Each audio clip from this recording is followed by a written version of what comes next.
Hi, this is Mark Waid, writer of Superman Birthright, and you're listening to Krypton Report. Up in the sky, look! It's a bird! It's a plane! It's The Krypton Report.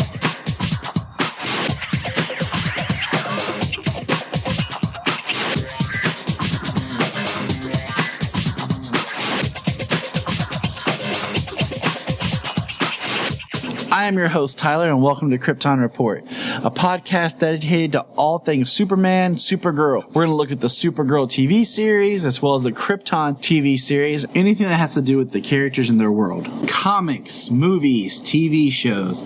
We will talk about everything and anything. We are part of the Southgate Media Group podcasting network. You can find us on Instagram, Twitter, Facebook at Krypton Report. You can also email us at kryptonreportpod@gmail.com. If you get a chance to go over to iTunes, Apple Podcasts, please leave us a review to help us get better. You can find me personal at JTYPatrick on Twitter and everything else.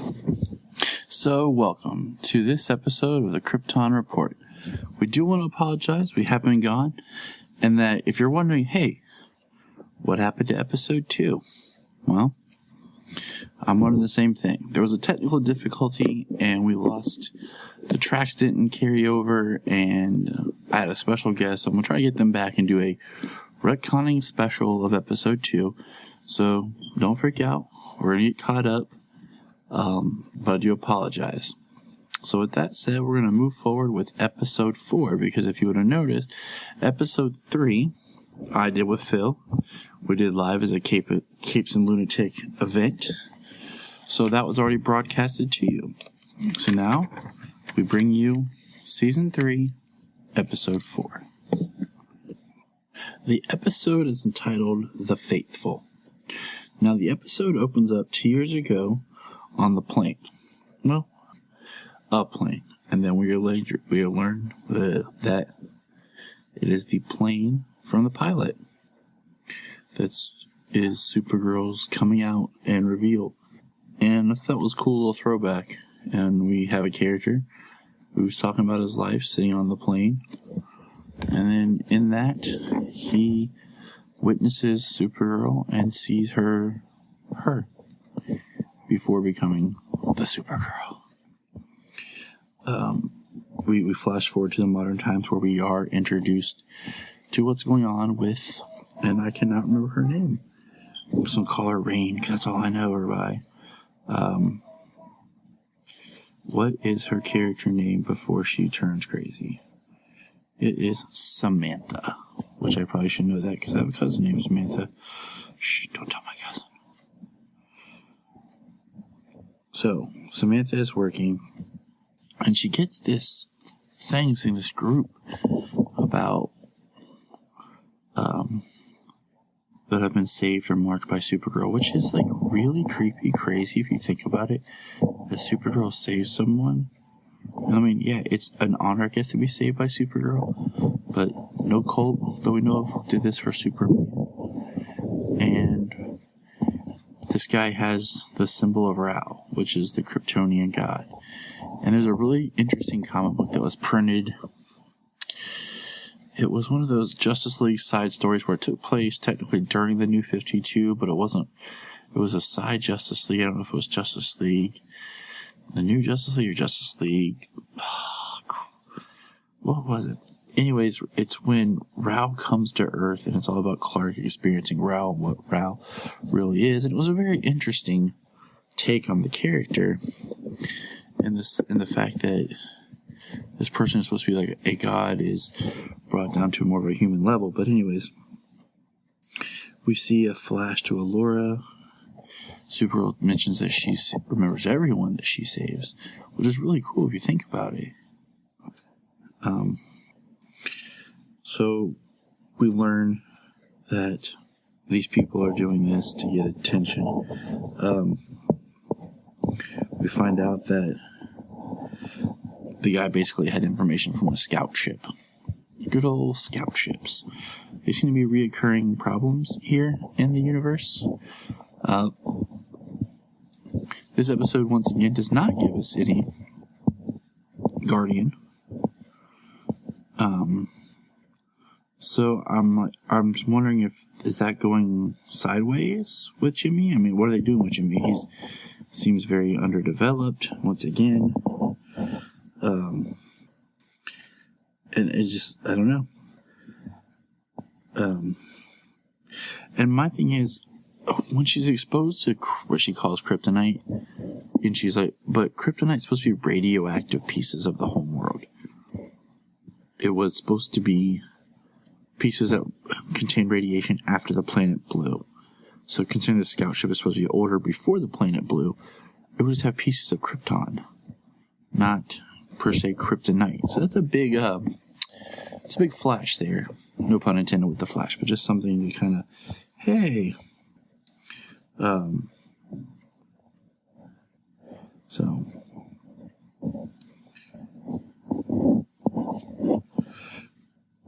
We get a really cool moment from Jimmy Olsen, though, where he retells the story of when he first met Superman. Tells about how he met Clark when we talked about Superman and what that meant to him as he explains to Kara what might people be feeling. And it just seems like this is a really cool story, and the idea of approaching how people might see the Kryptonians. I wish they kind of would have left the Rao stuff out of it and just done something that was just straight. I feel like it's two stories. Either a cult that follows Supergirl or a cult that decides to take up Rao because of Supergirl. I think the blending was kind of odd, but in doing so, at the end of the episode, when the scout ship is going to blow up, Kara takes it, flies down, and stops it from killing people because the guys decided that he was going to blow it up. There just so happens to be a spaceship right there that is freed, and when the spaceship is free, we're back in Samantha's bathroom, and a really creepy looking Senator Palpatine Emperor talks to her like she will rain down blah blah blah, and then she disappears, and it was really creepy and freaky. And that's pretty much the episode. What are your thoughts on it? Hit us up on our social media. Let us know what you're thinking. I'm just trying to get everybody caught back up. It's been crazy with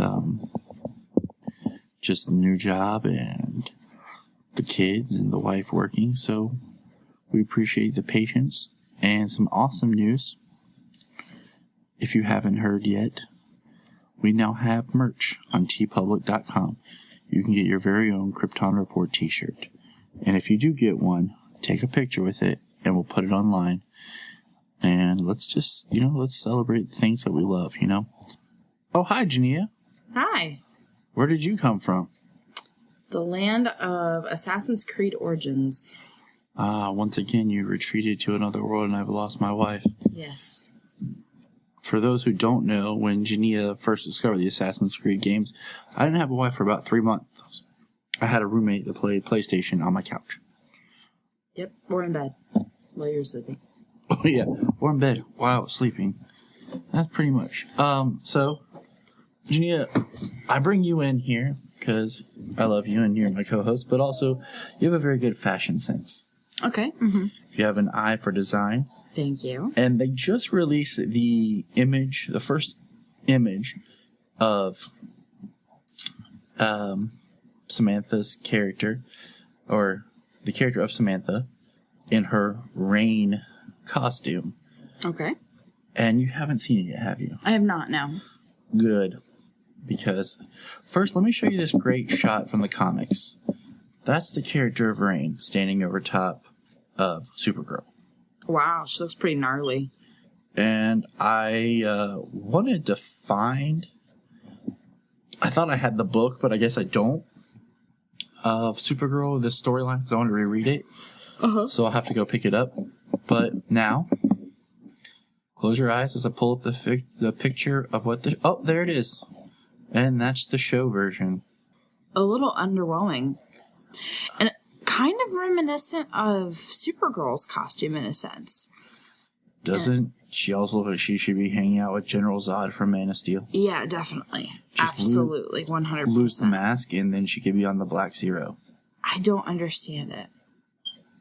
I mean, black is great. Don't get me wrong. The mask isn't bad. I feel like... Okay, so... I feel like with every CW reveal of a character, the first picture sucks. We might just need a different angle or something. I don't like the cape. At all. I don't like the cape because once again, we don't need the anti-Supergirl when we kind of had Bizarro already, and we fought Kryptonians. We fought, we had Daxamites that tried to be. So I would. I want her to be something more than just, she looks regular human, She does. And then if you go back, is this right here? Yep. Okay. If you go back to the actual Rain costume, all right, she looks really BA. You know what I mean? She's got like this armor on her one arm. She's got like more of a dark green kind of look. I'm not a huge fan of like the bear skin. The bear skin. Yes, that's a good way of putting it. And there's just like too much skin showing for my opinion. I like how she has like stuff like armor-esque around her face. Yeah, that's cool. And I like the one arm like in the armor, like medieval. Or that's where she's gonna pull her sword from. And she has like a cape shawl-ish. It's like a cape, like kind of like a shawl. But yeah, she's like very her own right here. But then you flip back to the one from Supergirl, and she's not very original looking to me. It looks very like odd cosplay. It looks like somebody who's trying to copy Supergirl in town and be just like her, but they don't have any powers or whatever. Anyway, it just looks sad to me. It does. There's aspects I like. I think it'd be kind of neat if they would cut the mask and it's just covering one side, because like they're trying to give her like horn looking things like, and like it's the angle of the photo or something because she looks very flat. She does look flat. She looks extremely flat, and the way her legs look and everything, it's very like very odd. Photoshop. Honestly, her neck looks crazy, ridiculously skinny. I'm gonna pull up here on my phone real quick while we're looking at this. It makes her look puny. I don't feel like she's dangerous or powerful. It's the angle. It's the upward angle. It's not appealing for her. For this character, I should say. She looks fine herself, but like for this kind of a character, and especially how gnarly the other I'm trying to think Rain back. looked. Like I said, I feel like every reveal photo looks horrible. I think the only one that was actually ever really cool was Green Arrow. Now look, here's the Flash. This was the first photo they released showing the Flash. That's not bad. It's not bad, but it's kind of odd. It is a little odd. Okay. Now, I do have to say one thing about this costume. To me, it kind of echoes back to like a medieval look. I think it could be more medieval. Like, it looks like medieval Supergirl. Like, it does. If Supergirl was a Power Ranger, this would be the tattooed teenage alien fighters from Beverly Hills version. So, I don't know much about Rain. Is Rain supposed to be a more medieval looking character? Is that like the plan? She destroys, she's a killer. Like, okay, go back. Here's the first photo revealed of Supergirl's costume. I remember talking about that. And, like, that photo is just, like, meh. It's flat, too. Compared to what we get. And then this one was the first one they revealed what Superman looked like. And it was very underwhelming. And it was very meh. It's ugly. Okay, here's the problem with CW and their photos that they put out. To me, they are over-processed. Whoa. They are just over-photoshopped. They are over... But like in this one, Supergirl looks great. Yeah, she does look good. She does look good. But I'm saying, like, his first reveal, he looks meh. And it wasn't until, like, the second photos and the behind-the-scenes photos that I was like, okay, he looks good, like, right here. And I don't know if it's because of when they take the photos. But here's the thing. This is more of a raw photo that you're looking at right now. Right. These are so processed. You've got this backdrop, you know what I mean? You know what they look like? What? They look like the photos that Marvel does when they make their posters. And they're super processed, and they look almost like they're drawn. Yeah. I'm just not a fan of that. Sometimes your characters are going to look better if they're more natural. And they're in the environment. I mean, here's a recent Photoshop promo image. I think Supergirl looks great right there. Yes, she does. You know? She does. So, This costume right now is very underwhelming to me. I'm not impressed. She doesn't look threatening. She just looks odd. She looks like Psychosis, an old wrestler from WCW. Like she should be a luchador somewhere almost. A medieval luchador. She looks like it's Halloween and she's going out. And that symbol on her chest, is that like a screaming skull? Like it looks like a skull, or is it supposed to be something that... I don't understand why she has to have a symbol that looks exactly like Supergirl's. That's what I'm saying. Like, I'm just afraid they're gonna make Rain out to be more like Davis Bloom from Smallville. That would be sad. Like her arc. And speaking of Supergirl, Ars's Awakening. But I'm underwhelmed. I'm waiting for another image, and we may see her like this as the last episode before the mid-season break. Do you think maybe this could be like a preliminary costume? Like... Well, I mean, going back to the Superman photo we looked at, we saw him in the costume, and if you really look, he looks a little thinner. He's got a, like, it looks like someone grabbed him off the street, so we need to get this picture, because his hair is more of, like, his natural look. Mm-hmm. Like, when he was on Teen Wolf, he's got that 5 o'clock shadow going on. Mm-hmm. But then when you see him in the episode of Supergirl, he's clean shaven, his hair's parted the way it is, and he looks the part.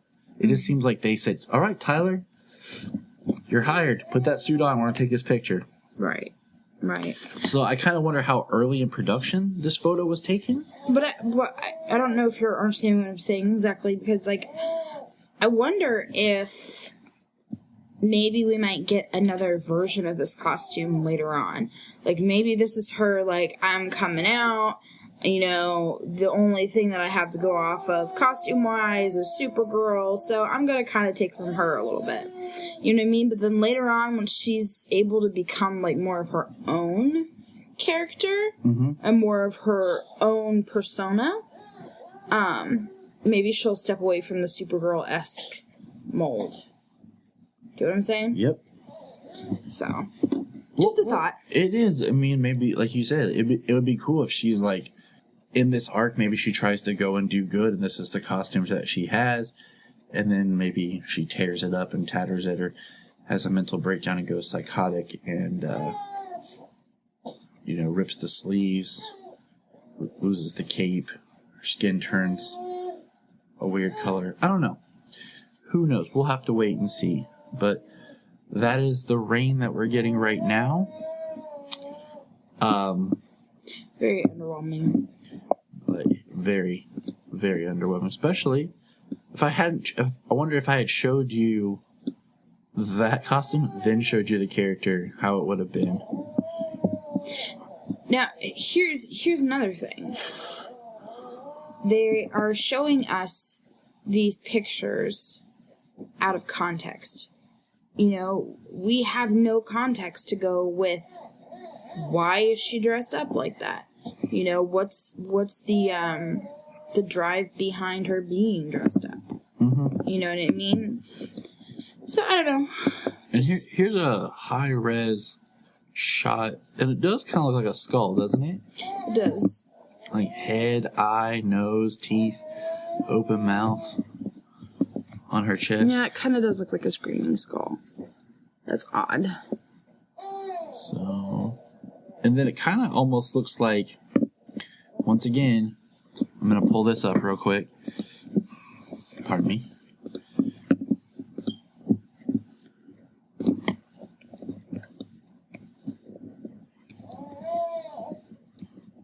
We're going to pull up. While I'm pulling up this image, you know an interesting fact? What's that? In the comics and everything, there's never been like one set, like history / like look design of General Zod. Really? It's like he's always very slightly different in like every form. Like there's times you could look at a character and be like, is that General Zod? Or maybe you don't know it's General Zod. I'm trying to find a good shot of his chest, but honestly, probably one of the ones with the shackles on it was better than that. That one's kind of dark. It's kind of tiny.